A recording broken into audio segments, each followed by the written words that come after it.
Now let us take up the next question. The most common cause of the fractured neck of the talus. While preparing for entrance, we focus on fractured humerus, fracture of the femoral neck.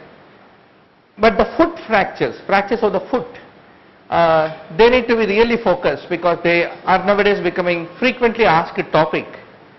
So if you look at the fracture of the talus, there can be a fracture in the neck of the talus and the body of the talus, the head of the talus.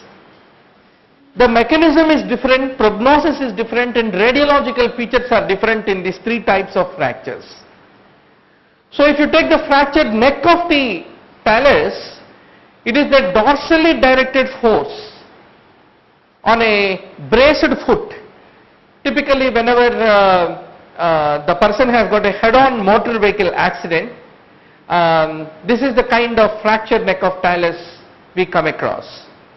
It is also called aviator's astragalus because in the days of the World War I, they used to jump from the aeroplane, paratroopers. So that will cause a severe dorsiflexion on the floorboard of the plane and that lead to the development of the fracture. Another mechanism leading to the fractured neck of the talus is the inversion of the ankle. Third is a direct blow on the dorsum of the foot is the third mechanism, but the most common mechanism is when the person lands forcefully on a dorsiflexed foot, so that is the most common mechanism. Then for the talar head fractures, it is the axial compression which is the most common mechanism. Then there can be a fracture along the lateral process also. It is very common in those who are doing the skiing on the snowboard. It is also called the snowboarder's fracture, and the eversion is the most common type of underlying process. Then the posterior process of the talus can also undergo the fracture. There what is the mechanism? It is the hyperplantar flexion or the avulsion of the posterior talofibular ligament. For example, athletes and those who do ballroom dancing, they need to stretch their foot and they will put it onto a very forced hyperplantar flexion. Such people will develop the posterior process of the talus fracture, and the talar body fracture is because of the axial load is what you need to finally understand. Now let us take up the next question. Berry aneurysms, all of you know, anterior communicating artery is the most common location and it leads to subarachnoid hemorrhage. CT scan is the investigation of choice. Severe headache is the presenting clinical feature. So these are all common issues. It is also seen in polycystic kidney disease individuals. Berry aneurysm in the brain is what need to be remembered. Chorangioma of the placenta can present itself with excessive secretion of the amniotic fluid leading to the development of the polyhydramnios. Now what is the drug of choice for eclampsia and convulsions? Max sulfate. Probably why examiner will give this kind of questions? Minimum 1 mark should come, no? If everything fails, so they don't want 0 marks to come. So magnesium sulfate. Actually, if you take USMLE like exams, what they will have is, they will have some special questions which will have more points than the others. So, but that system is not there with us. We end up seeing the students who say that I have answered that rare question on chromosome number 5 correctly, but I failed in a simpler question like this. In Indian entrances, whether you fail in a easy question or win on a tougher question, finally you are a loser or a winner. But there is no such gradation or the strength of marks for the different questions. Anyway, Pritchard's regime, eclampsia, they are all the frequent topics. Now which ligament is used for maintaining the anteversion? Actually both the uterosacral ligament and McEnroth, both of them are important. But out of the two, the McEnroth's ligament is much more important than the uterosacral. Not the, McEnroth was not there? Okay. But actually round ligament is the one which is generally perceived as the one which is responsible for maintaining the anteversion. So let us say McEnroth is not there, uterosacral is there. Which is there?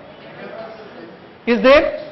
Okay, I think selective blindness for the right option sometimes lead to, it's called focal amaurosis, fugax, so that you will end up to not see. Then in that scenario, between uterosacral and McEnroe, the opinion of our obstetrician colleague was, who was our ex-student and also a topper in entrance.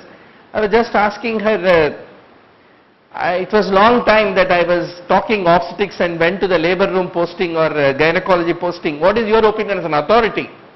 Medicine, we are the authority. What is your opinion? Then she said that if McEnroe and uterosacral are there together, then generally we consider McEnroe in repairs, etc., because it is at a lower level. If you look at the uterine length, so it is much more important for maintaining the version. So that's the reason, doctor, we can consider, but I don't know what is there in their opinion. But generally round ligament also is considered to be, but round ligament was not there in the options. Now let us go to the next question. In healthcare planning, you need to work with limited resources. You must plan for the best course of action, decrease the wastage. These are all important components of the healthcare planning. Now in the strain which is used in the measles vaccine, if you take the MMR vaccine, for the measles we use Edmonston Jagreb strain, rubella we use RA27/3, and for the mumps we use the L Jagreb strain. So that is how we basically use different strains in these live attenuated vaccines. Now let us talk about the cephalohematoma. What you are able to see here is a cephalohematoma. So if you look at the various hemorrhages which can occur in a newborn child, there can be a caput succedaneum, there can be a cephalohematoma, subgaleal hematoma, epidural hematoma, various things. Out of that, the cephalohematoma is fundamentally subperiosteal, and that is the reason its boundaries are limited by the individual bones, as what you are able to see here. It is not diffuse, frontal is not affected here, only it is located in the parietal and occipital area. So that way it is limited by the sutured lines is what need to be remembered. Which has got an underlying malignancy. If you find a Paget's nipple, then actually there is an underlying adeno which is inside it. Similarly, Paget's disease of the vulva, if you look at the histology, you find malignant cells. Paget's disease of anal area also has the same, but not the Paget's disease of the bone. Only after some period of time it becomes osteogenic sarcoma. But as such it is not a external manifestation of an internal malignancy kind of scenario, which prevails with the nipple, vulva or with the anal area is what need to be remembered. Now the interperitoneal abscess, most common location would be the pelvic abscess, as what you are able to see here, because pelvis is the most dependent area. So obviously interperitoneal abscess will try to gravitate over there is what need to be remembered. Now how do you decide that whether intussusception is totally reduced or not? Nowadays what is the most common method of reducing it? Hydrostatic method. One resident will be standing, another resident will be passing across the buttocks of the baby, another will be passing the tube, and then there is a reduction which is done. How do you know reduction is adequate or complete or not? The barium, feces, flatus, everything should come out. Then you say that fine, the way is clear, intussusception is clear, is what need to be remembered. De Quervain stenovaginitis is the one which involves the abductor pollicis longus and extensor pollicis brevis at the point of the radial styloid, which typically become tender if you happen to change the posture the way like this, if you happen to change. So this is a very common topic in the exam. Now what is the latent period in the primary gravida? What is latent period, doctor? From the onset of the true labor until the cervix become dilated to 3 centimeters, it is called latent period, and it can be as low as 6 hours until about 24 hours, that is how will be the duration.